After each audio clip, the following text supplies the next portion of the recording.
If it's Monday, new details emerge surrounding sexual misconduct allegations against two of President-elect Trump's cabinet picks, as Senate Republicans privately say they don't see a path for Matt Gaetz to be confirmed as Attorney General. Plus, President Biden gives Ukraine the green light to use long-range U.S. missiles to strike deep inside Russian territory, marking major change in U.S. policy in the final months of the Biden administration. And Speaker Mike Johnson grapples with a razor-thin majority in the House that could get even thinner, leaving the Republican leader with virtually no room for error for Congress to enact the Trump agenda.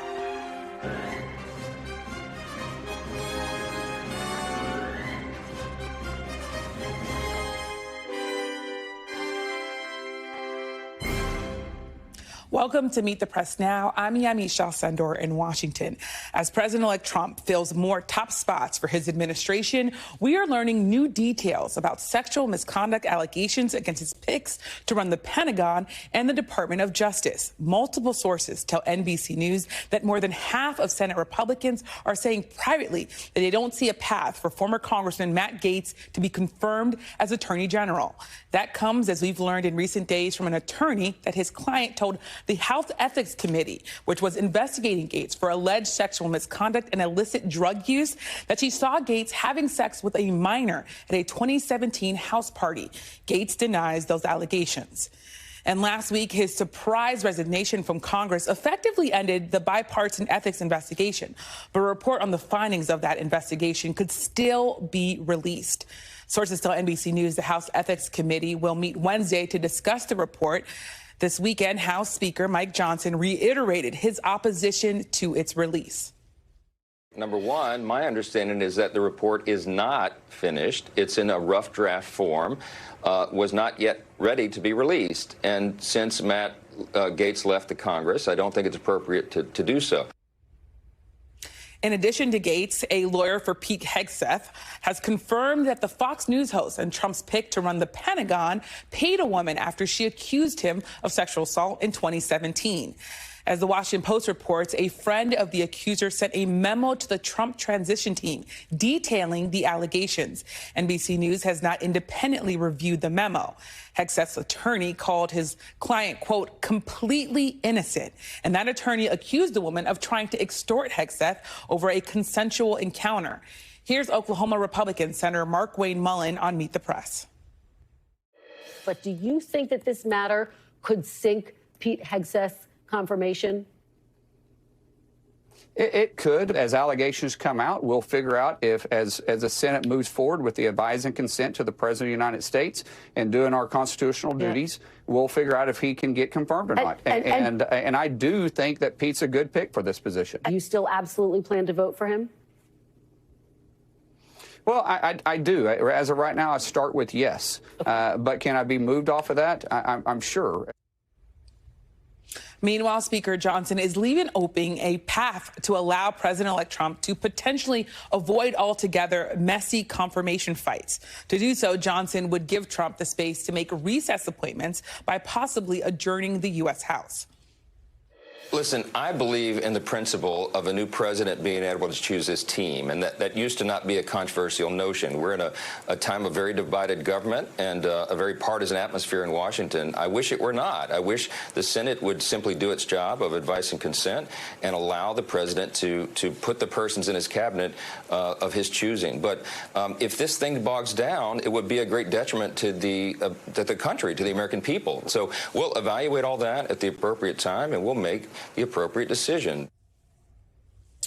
And joining me now, NBC News' Dasha Burns for the latest on the Trump transition. Also with us is NBC News' Tom Winter with more on the investigation into Matt Gaetz, and NBC News' Ryan Nobles has the reaction to all of this from Capitol Hill. So, Dasha, I want to start with you. How is President-elect Donald Trump responding to these allegations of inappropriate sexual misconduct against both Matt Gaetz, his AG pick, and Pete Hegseth, his pick for Secretary of Defense? Well, big picture, Yamiche, he is not backing down or backing away. We got a statement specific to Hegseth where his communications director, Stephen Chung, tells NBC News that Mr. Hegseth has vigorously denied any and all accusations and no charges were filed. We look forward to his confirmation.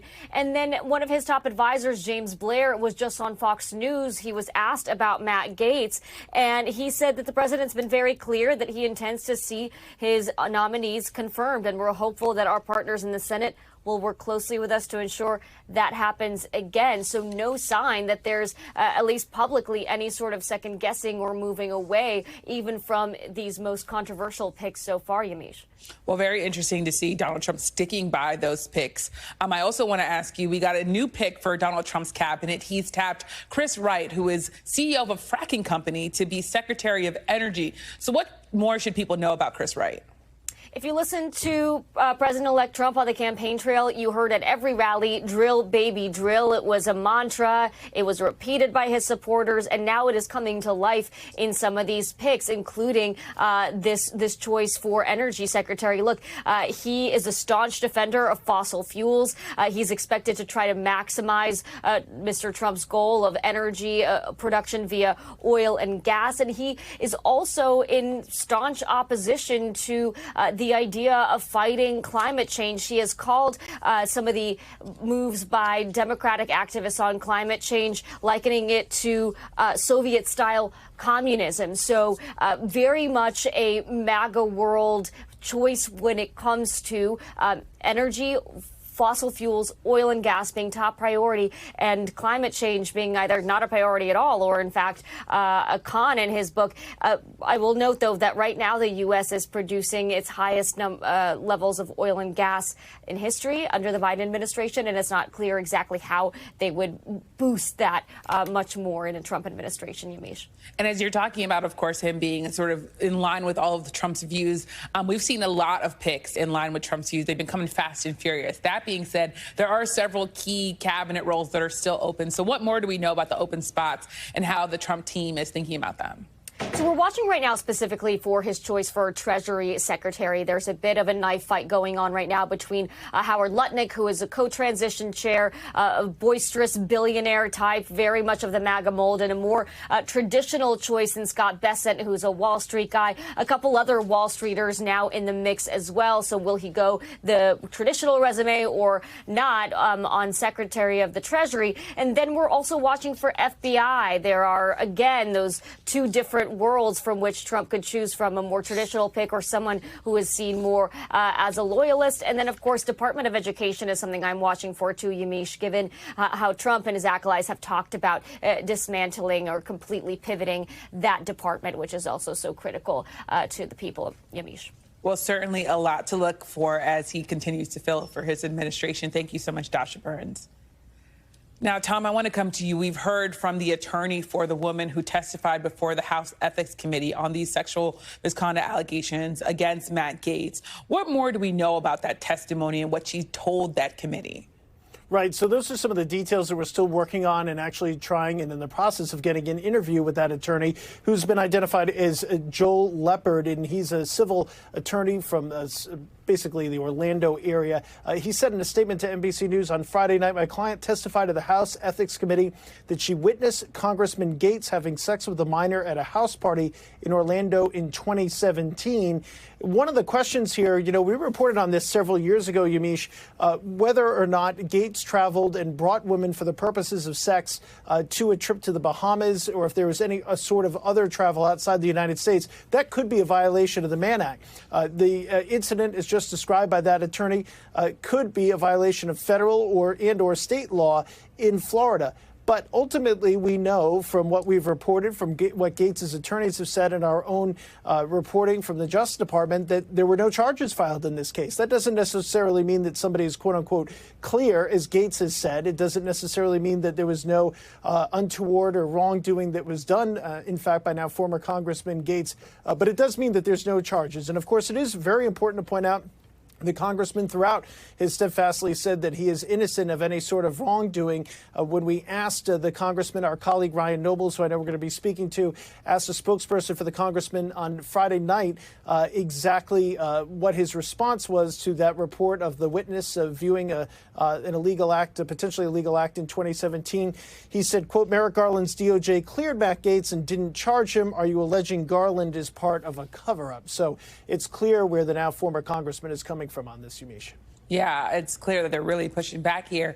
The other thing that's really interesting as we think about this, though, is that the Ethics Committee heard from the witness to the alleged misconduct, but not the alleged minor who allegedly engaged in the sexual misconduct with Matt Gaetz. Do we know if the committee ever talked to the actual minor woman?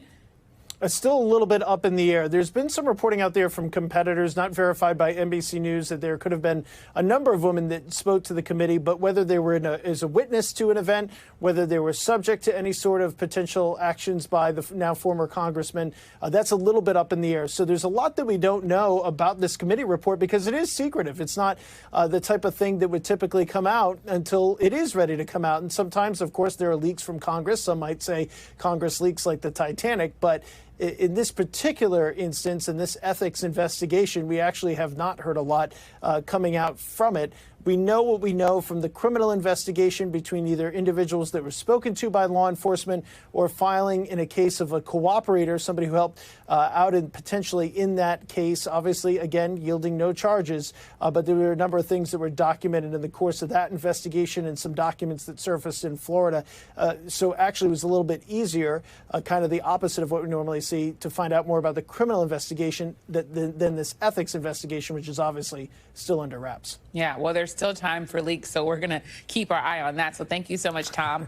Now, Ryan, Tom did sort of take some of the reporting that I would have asked you about as he quoted you in your interview with that spokesperson for Matt Gaetz. But I want to ask you, what are you hearing from lawmakers about these two separate allegations against Matt Gaetz and Pete Hegseth? And where do you think things stand in terms of the support for these two picks? That's just like Tom to steal my thunder, isn't it? But I'm going to let it slide today. It's okay, Yamiche. It's all right. Yeah, but to your broader point about the kind of reaction that these nominees are getting here on Capitol Hill, you know, I think it's mixed. I think there is a great deal of skepticism among Republicans in the Senate about whether or not both Pete Hegseth and Tulsi Gabbard and Matt Gaetz have not only the credentials but the ethical background necessary to hold these incredibly important positions in the United States Senate. And what we see developing here is a real test for the Senate. Are they going to be an actual check and balance on the executive branch? Are they going to assert their constitutional right as a co-equal branch of government? Or is their most important priority just to be loyal to Donald Trump and roll over for whatever desire he might have? It's important to keep in mind when we have this conversation that if for some reason one of these nominees does not make it through, it won't be because of Democrats. I mean, they will likely all vote no, but Republicans will have more than enough votes to get them over the finish line. They could have as many as 53 senators, and it would mean that as many as 4 Republican senators would vote against one of these nominations to prevent them from going forward. So it is the Republicans that have questions about these nominees. And while I say they have questions, I would also remind you, Yamiche, that not one of these Republican senators have come forward and said that they're a definitive no on any of these nominations. So this is a live ball, and they all have a path to being confirmed at this point. It's certainly a live ball, and it's really interesting that all of our reporting right now is that these lawmakers are saying in private that these paths might be rocky here. But I want to also ask you about this Ethics Committee report and the meeting on Wednesday. Is there any sort of precedent for possibly maybe it not going fully public but being given to the senators here? And especially as Speaker Johnson is saying this is a draft in draft form, how much do we know about whether or not this is something that even could be shared given where it is in the process? Well, the simple answer to your question, Yamiche, is we don't know just how far along they are in this process, what the vehicle or mechanism might be for them to bring it out into the light of day. What we do know is that the committee can basically do whatever they want in this situation. There is no legal or statutory reason for them not to be able to release this report. Yes, they can no longer investigate Matt Gaetz because he does not fall under their jurisdiction anymore because he's no longer a member of Congress. But that doesn't preclude the work that they've already done. done. They've already collected all of this evidence. They've already done all these witness interviews. That material exists, and it is the property of the House of Representatives. What they choose to do with it, that is what we still don't know. We know that Republican senators desperately want to see this material. Do they perhaps have some of it transmitted to them, just the evidence, the underlying evidence, the transcribed interviews, the evidence that they've collected, and not the actual report that is compiled? That's a possibility. I do think that there is a growing, perhaps, standoff between the Republican Senate and the Republican House over the custody of this material. Generally, the two sides work together pretty well to hand information back and forth. Could it get to the point where there's even perhaps a subpoena request? That would be unprecedented and would lead to quite the standoff. But at this point, there's really no indication what's going to happen to this material that most senators believe is vital to determining whether or not they'll vote yes or no on the Gaetz confirmation. Yeah, well, thank you so much, Ryan, for breaking all that down from Capitol Hill. I'm sure we'll have you back because things are busy, busy, busy. So thank you so much. Thank you. Now, policy-wise, President-elect Trump is making it clear where his focus will be when he begins his second term, and it is on immigration and the border. Earlier today, Trump responded, quote, true to a post on social media saying he is prepared to declare a national emergency and use military assets to make good on his mass deportation plan. That is also something he told NBC News earlier this month as a top priority, he said, regardless of the price tag. So joining me now for more on President-elect Donald Trump's border plans is NBC News Homeland Security correspondent Julia Ainsley. So, Julia, thanks for being here. Could you just give us a reality check here? I wonder, what do we know about the president-elect's actual plans, what he can do, what we think he might do when it comes to sort of the resources that it will be at will when he becomes president? This is certainly something he wants to do. We've known that even before the election. So I don't think that we should be sitting back and saying, oh, he's just trying to rile up or do trial balloons. This is something I think actually could be tried. Now, it's a matter of how they do it, though. There are a number of scales. There could be a call for the National Guard. We've used military for border enforcement for a long time, but it falls short. It stops at the line of anyone in the military, National Guard, or active duty troops actually putting handcuffs on immigrants, because that's enforcing domestic law with the military, which is a violation of constitutional things we've had from the Constitution. We call it posse comitatus, which keeps the military from enforcing domestic law. The only way he could get around that, and we understand he's considering this, is by enacting a 1789 law that would basically call the immigrants in this country an alien invasion by a foreign government. Hard to see how that one stands up in court, Yamiche, but we'll see just how far they try to go. As you're talking about that, what do we know in terms of what he could unilaterally do and presumably what he could do with the full support of a Republican Congress? And if you could talk about that, I wonder, you're talking about putting handcuffs on people, but I also wonder if the military assets could mean jugs of water, if it could mean other things too. Yeah, if it does mean jugs of water, that's okay. He's used that before. I remember being at the border in 2018 when he thought that there was a caravan coming that didn't come, but there were active duty troops spending their holidays at the border just to build barricades, do basically anything short of interacting with migrants. But when you're talking about whether he needs congressional support, he does when it comes to the funding. He needs more manpower. He needs more flights. He needs more ICE agents. He needs local law enforcement to feel like they can actually help with this effort without being stymied from doing their own local law enforcement operations. So he's going to need Congress for the funding, but Congress can't get him past legal challenges. And if he does violate the Constitution by allowing the military to arrest immigrants and try to hang it on this law when it doesn't look like he has a strong argument, I think that's where it'll end up in court. And the Supreme Court, as conservative as it is, does see a pretty clear line on this issue. Yeah. And as you've been saying in your own reporting, this is in some ways mirroring at least a bit of what he did in his first term. So I wonder, how much do we think this could differ from what he did the first time around? Or do we think that this will just be sort of his first term, maybe even on steroids? He feels emboldened, for sure. I mean, I think we've seen that from the rhetoric. We've seen Stephen Miller, Tom Homan, others talk about how they have a clear mandate to go out and make a splash on this. They want it to be visible. They want a shock and awe strategy on immigration. And I think that they believe that they have the American public's backing in a way now that they didn't in 2016. At least in the first term, I know that they had conversations about how the message would be received by the American people. Yeah. I think a lot of those considerations, based on who's around the table now and the win that he just had, some of those voices are much quieter now. So I think we could expect to see something very big, but it's the same ideas that he had. It's the same strategy. I'm seeing some of the people I'm still talking to, I'm having flashbacks to 8 years ago where there's so much being floated. You wonder what will stick, but clearly there's a need to make an impression on this. Yeah. Well, definitely a lot to cover, and an emboldened Trump who feels like he has a mandate. So thanks so much, Julia. Thanks, Anish. And coming up, a live report from Brazil, where President Biden is attending his final G20 summit with world leaders and faces a stark warning from Russia in response to a major change in U.S. policy tied to the war in Ukraine.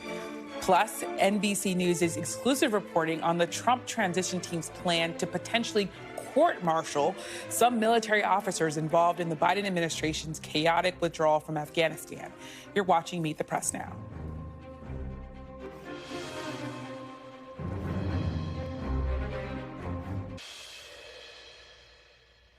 Welcome back. In a significant change in U.S. policy, President Biden has now authorized Ukraine to use U.S.-supplied long-range weapons to strike inside Russia. Ukraine has been seeking this policy change for months, especially as Russian and North Korean troops are now amassing in preparation for a new offensive.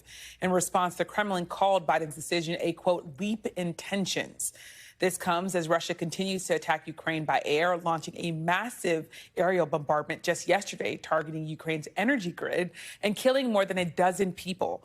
Ukraine's Air Force says Russia launched 120 missiles and 90 drones in the attack.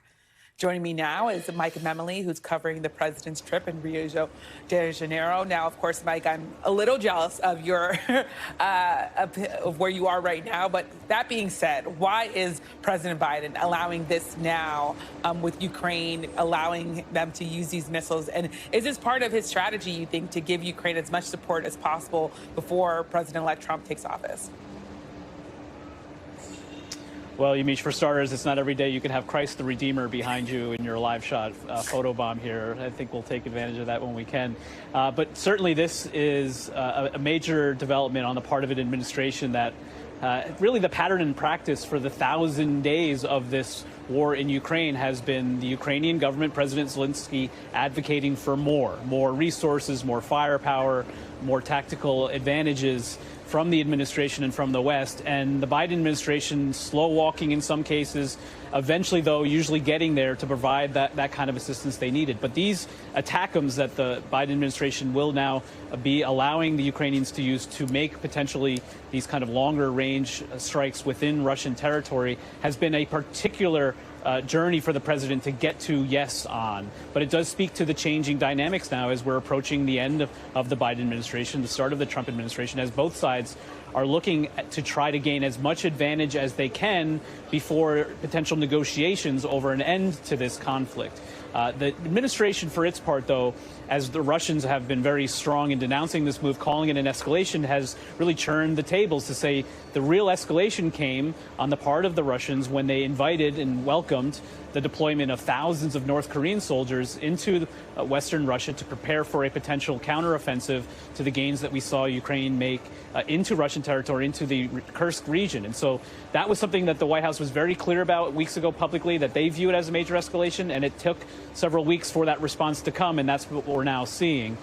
It is interesting as well, Yamiche, to see the reaction on the part of Republicans in Washington to this move, because you have sort of the traditional, hawks on Capitol Hill, chairman of the Armed Services Committee welcoming this move, calling it a welcome development. But then you also have allies of the incoming president worrying about calling this a potential dangerous move to potentially ignite, as they're putting it, World War III for Donald Trump to have to inherit when he takes office in just over 2 months. Yeah. Well, the other thing that's happening, and while you're there in Rio, of course, is because President Biden's at his final leaders summit. And it's interesting because we know when President Biden came into office, he was telling America's allies that America's back. What kind of reaction is he getting now, and how much are these leaders reacting to President-elect coming back? Well, it really is striking, Yamiche. I mean, you think about the summits we've covered since the beginning of this administration together, and the way in which President Biden wanted to assert the U.S. back on its front foot, to highlight the forum like these, to showcase alliances, as he was putting it, 3.5 years ago, America is back. Well, allies at the time were asking skeptically, but for how long? And so it is a somewhat humbled President Biden who is at the G20 summit now after attending the APEC summit in Peru. And we're seeing kind of a symbolic moment, the president missing the family photo today that was taken of the G20 leaders. There were a lot of reasons for it, but it was sort of a fitting capstone to what is a retreat from here, the U.S. potentially on the world stage. Yeah, definitely a capstone. And as you said, a humbled Biden. So thank you so much, Mike, for joining us from Rio. Now let me bring in retired Lieutenant General Steph Twitty. He is the former deputy commander of U.S. European Command and an NBC News military analyst. So thank you so much for being here. What do you make of this decision by the president to allow Ukraine to use U.S.-supplied long-range missiles inside Russia? And is it really maybe too little too late? Well, first of all, I welcome the move. For the past almost 3 years now, the Ukrainians have been fighting with their hands tied. They've had the limited ability to strike long-range targets inside Russia. And so, of course, I welcome. You cannot go into a fight with your hands tied. If you want them to win, you have to do everything possible and set them up for success to win. And I don't think it's a bit too late because, as you can see by the pictures that you're showing, every single day the Russians are firing long-range missiles and drones at the Ukrainians.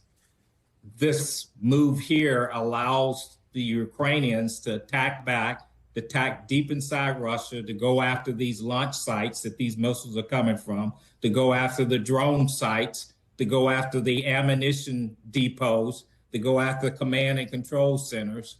And so this will help, particularly as the Ukrainians go into the winter, lacking electricity, and what little electricity that they have now, hopefully we can salvage some of that by allowing them to use long-range strikes 200 miles into Russia. And as you talk about this, part of what the Biden administration is saying is that they're easing these restrictions because of the deployment of North Korean troops. So I wonder, how significantly do you think these North Korean troops will possibly impact this war? I think they have the ability to impact this war significantly. We think there are 10 to 12,000 North Korean troops. We don't know how many the North Koreans plan to send. But as you know, if the North Koreans get involved in this fight heavily, then they've augmented the Russians and have the ability to support the Russians in this fight. They could tip the edge here. We just don't know. We have to wait and see what the North Koreans will be doing in supporting this fight. And as you're talking about waiting and seeing there, the big wait and see is President-elect Donald Trump. He could undo some of these authorities Biden has authorized. What do you make of that, and what kind of impact could that have on the battlefield? Well, it can have a lot if we reduce our U.S. funding. Keep in mind the U.S. provides about 50% of the funding, and the other European and our partners make up the other 50%. That's a huge burden for our European and other partners to try and make up that difference, the U.S. 50%, as well as U.S. military equipment that's already on the ground, them trying to sustain that U.S. equipment and get U.S. repair for it. So it could have a significant impact on how the Ukrainians execute this war if we decide to pull out of it. And how significant of an impact could the waning support among Republicans in Washington impact Zelensky's strategy on the battlefield, knowing that there may be a limit to how much weapons or aid or munitions he might receive, if any at all? Yeah, then I think you're in a situation where diplomacy will have to be introduced into this war, and there will have to be some type of resolution, whether it be the Russians maintain the land that they currently have, or other some type of course of action. But I think you're limited at that point, and you have to get a diplomatic solution and bring an end to the war, whether it ends up being something akin to what is going on in Korea now with North Korea, South Korea, with a demilitarized zone, something of that, some type of frozen conflict. But I think that's where we would be headed at that point in time. Yeah, well, thank you so much, Lieutenant General Steph Twitty. We really appreciate you coming on. And up next, the Trump transition team eyes potential treason charges for some military officers involved in the chaotic and deadly withdrawal from Afghanistan. That exclusive reporting live from the Pentagon is straight ahead. You're watching Meet the Press now.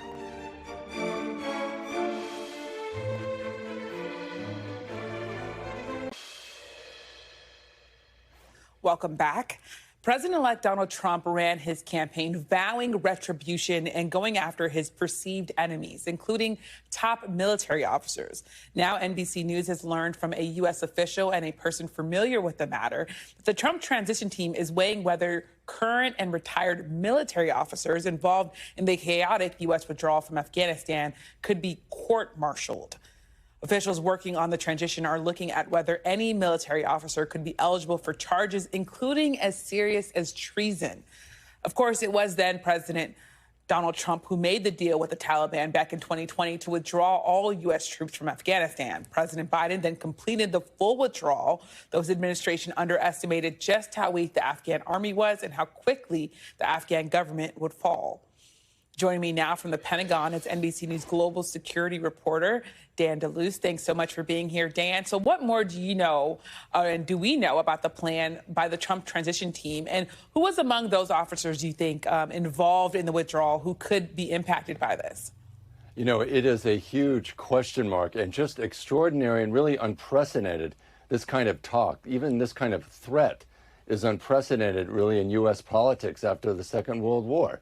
And keep in mind, as you said, that this withdrawal was something that was ordered. The military was ordered to withdraw U.S. troops from Afghanistan. And of course, the top generals recommended to President Biden to keep a small contingent there. So just on the sheer logic, it's confusing.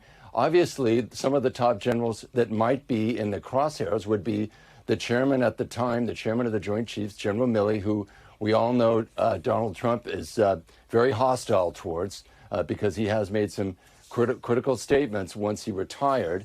Also, the head of Central Command at the time, General McKenzie, he's publicly stated that he takes responsibility for how the withdrawal unfolded. And of course, the State Department, a lot of civilians who were in charge at the time have been heavily criticized by both sides of the aisle on how some aspects of that withdrawal was handled. And of course, legally, Amish, it's not clear how this would hold up, if at all. The military has its own strict code of justice, and court-martials are not something that can just be, carried out like a political hearing on the Hill. It's a legal process, and there has to be evidence, and it's hard to see how that would hold up. Yeah. Well, it's definitely hard to see, but could happen as you report. This comes, of course, all of this comes as we've reported that Trump is also expected to purge top military officers at the Pentagon, which, of course, is where you're reporting from today. So how are officials there reacting to some of these plans by the president-elect? And how could this really impact the U.S. military? What are they talking about there? You know, for anyone who serves in uniform, and as well as the hundreds of thousands of civilians that serve around the world for the Pentagon, they take the military's politically neutral status extremely seriously. And for senior officers especially, their attitude is they follow the orders of the commander-in-chief, and they do not engage in politics. And it is completely taboo and unacceptable and actually not allowed. And so the idea that perhaps Donald Trump would follow through on this threat and his pick for Secretary of Defense has talked about wanting to fire, quote-unquote, woke generals. What exactly that means, it's not clear. But it does suggest some kind of a politically motivated purge, potentially, where perceived political inclinations are somehow brought up against particular generals or commanding officers. And one of the issues that comes up a lot, Yamisha, is this idea of diversity, and that if a general or a senior officer was trying to promote diversity in the ranks, somehow that would be grounds for firing. And of course, this has been a policy for decades. The military has sought to recruit the best people they could and to make sure the military reflected what the United States looked like. But the chairman who's coming, the current chairman, General C.Q. Brown, who's coming for a lot of criticism, he is a fighter pilot. He got that. He earned that. You cannot fake your way into that job. So this is causing a lot of consternation. A lot of consternation, a lot of worry. Definitely something that we're going to continue to talk about. Thank you so much, Dan DeLuz at the Pentagon. And after the break, Democrats have some work to do to win back working class and rural voters. We'll take a look at how those key voting blocs help deliver Trump a big win and where Democrats go from here. You're watching Meet the Press now.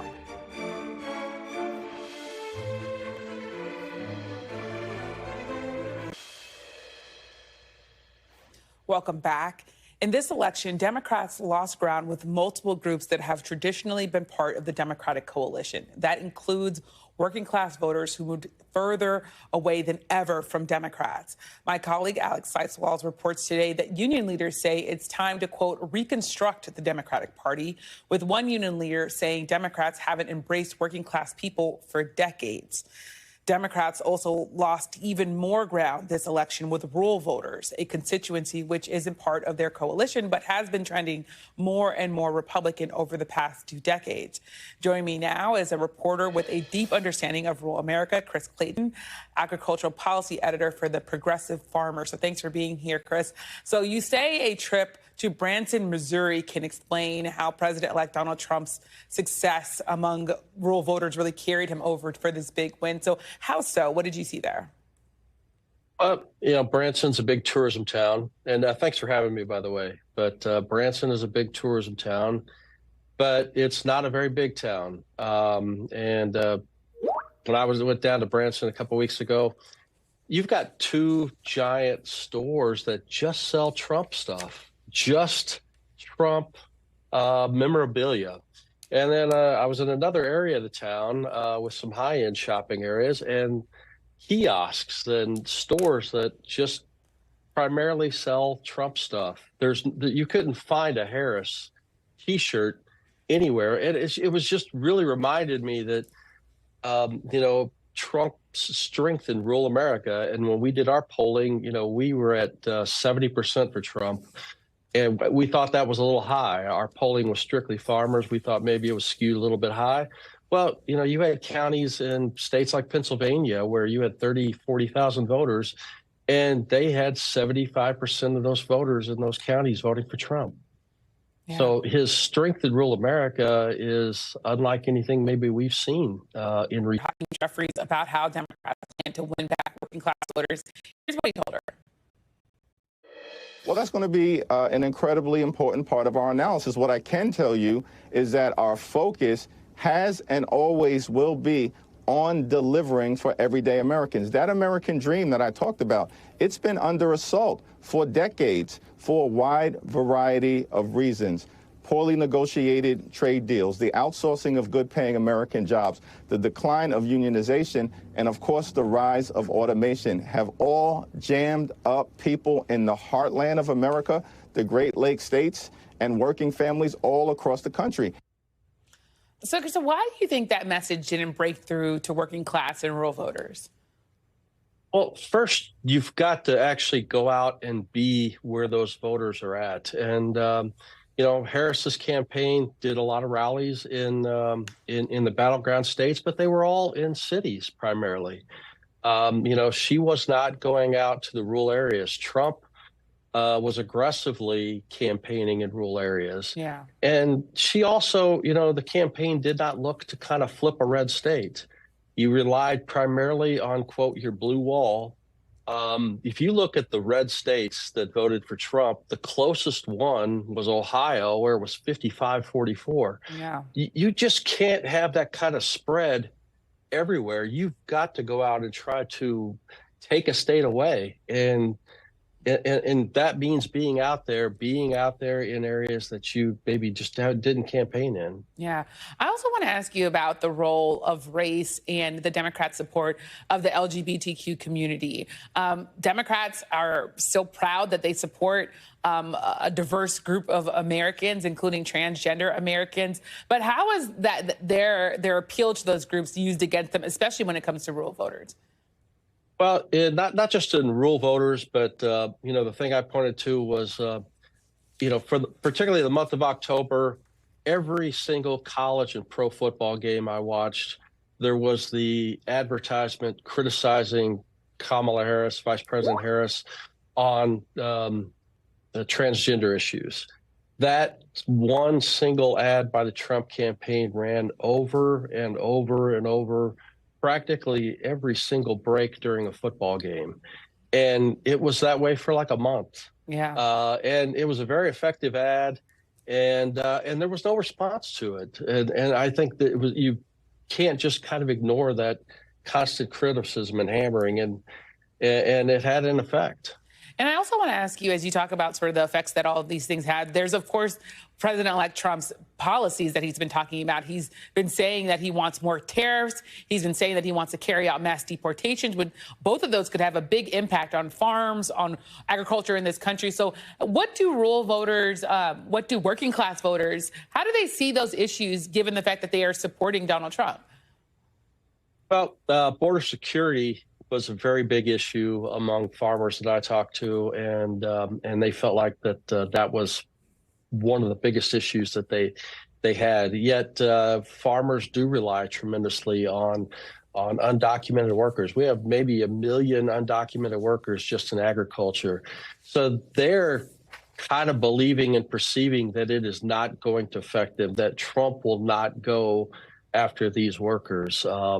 And you saw that, I was reading a story in the New York Times where this person was mentioning that they were concerned, they were an undocumented person who supported Trump, but believed that they might be deported. And so you just don't really know. But if you take a look, it's not, with come Democrats, it's not the issues, it's the it's supposed to be something with the candidates, because in Missouri, the past 3 years, Missouri has legalized cannabis. They raised the minimum wage to $15 an hour, and they voted for abortion rights. But among candidates, it's a red sweep. So it's not so much maybe the issues, but there's a disconnect between the candidates and the issues out there. And it's going to be a long-term problem for Democrats to try to win back rural votes. Well, they're definitely going to be trying. So thank you so much, Chris Clayton, for your time. Well, thank you for having me. Thank you. And still to come, a reality check on Speaker Johnson's razor-thin majority in the House and what it means for his ability to govern in the age of Trump. The panel's next. You're watching Meet the Press Now.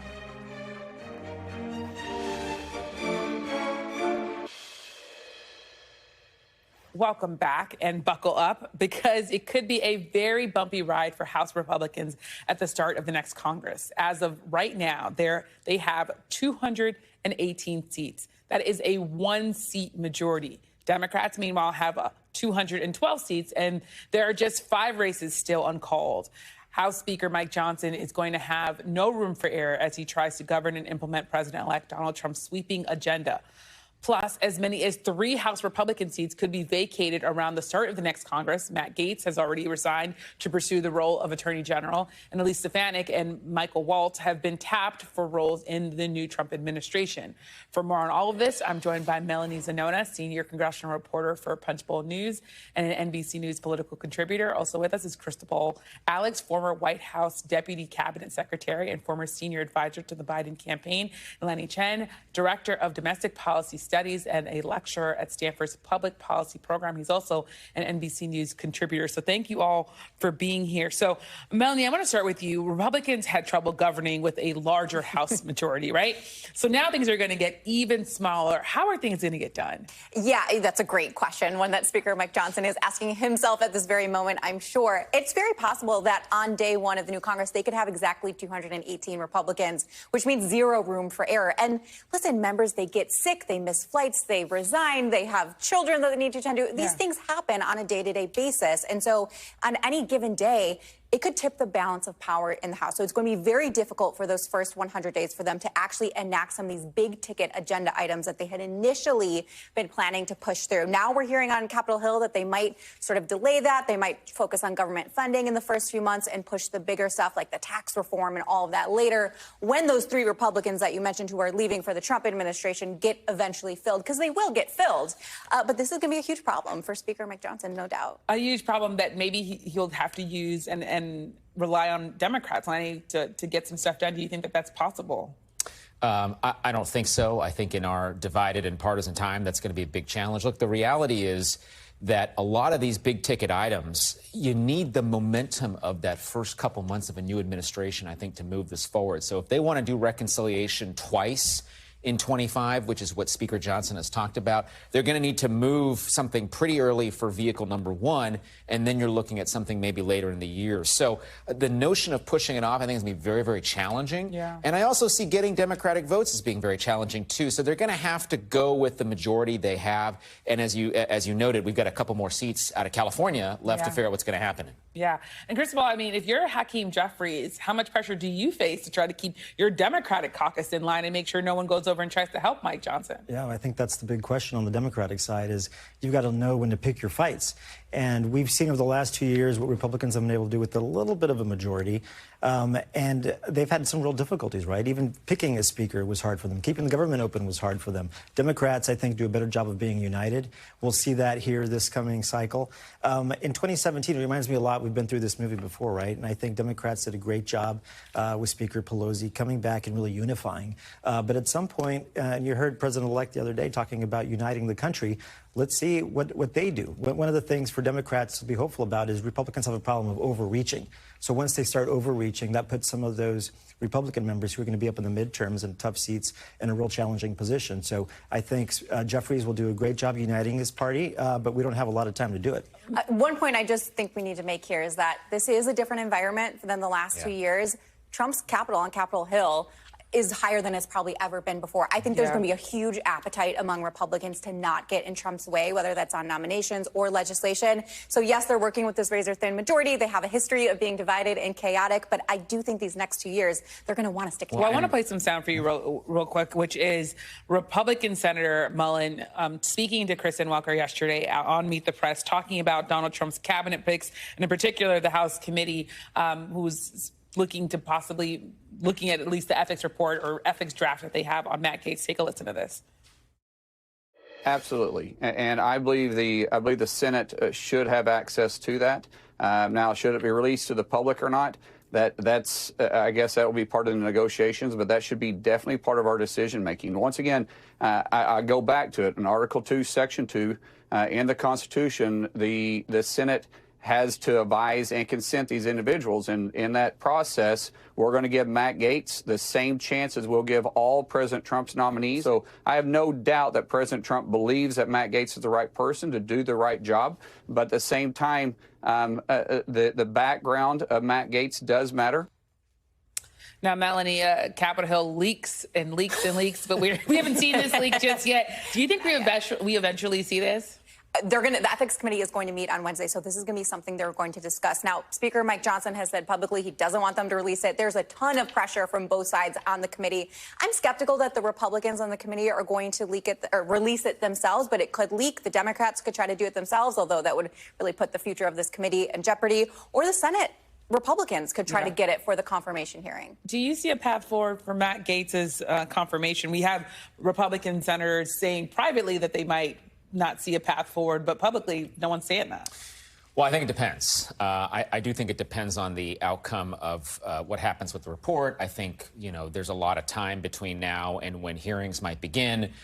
There's a number of different factors, but I will say that, to your point, I think there is more unity amongst congressional Republicans than there has been at any point in recent history. That applies both on the House side and the Senate side. You've got a new leadership structure coming into place. So, we'll have to see how all that plays out. But I think it's too early to tell. And I think, frankly, you got to understand that public comments are one thing. Public vote is very different from a private vote. So it's going to be hard for Republicans to go against the president-elect. I want to also stick with you to ask about Elon Musk's influence in this. We've seen now Brendan Carr, a staunch ally of Elon Musk, as FCC chair, the pick being there.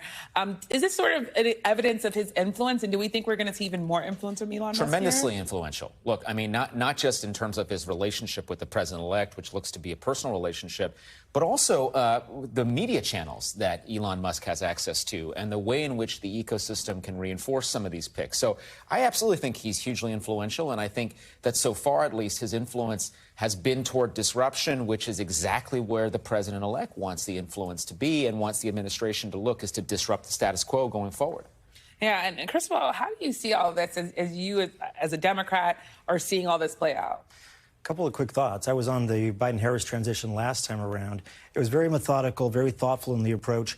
I'm surprised at how early some of these picks are coming out, right? And I think for Gaetz in particular, that's an explosive report. I do think it'll leak. I can't imagine it not. The question then becomes, do they still back up Trump with Gaetz? And I think if they do, that puts... I think for a lot of folks into question whether or not they can hold the House in the midterms and then beyond. And with that in mind, Chris Clayton, you might have heard him, was talking about Democrats and the work that they need to do with working class voters. What do you think the party needs to do? You think the party can recapture that by even maybe the midterms? Yeah, I think they will. A couple of things have to happen quickly. One is there does need to be an autopsy. I agreed completely with Chris Clayton. I also think, and my biggest concern has to do with men. I think we've lost men in a big way of all races. It's a class issue, yes. It's a geographic issue, yet we've got a lot of work to do there. I saw earlier in your show that there is a DNC chair race that's kicked up. That's the first big fight for Democrats is going into the new year. And then we've got to get ready for Virginia and then the midterms. So not a lot of time. Melanie, I have to ask you, Donald Trump, President-elect Trump, is saying now that he's not looking for retribution, especially when it comes to the press. How much can we really take him at his word? I mean, look at what he's done already since he has become president. A lot of these picks and decision-making appear to be aimed at political retribution. This is what he said he was going to do. He said he was going to compile an enemies list. I think we need to believe Trump when he says those things, because the evidence shows that is playing out exactly like he said it would. Yeah, Lenny, do you think that it makes sense to have retribution at this point? He's won.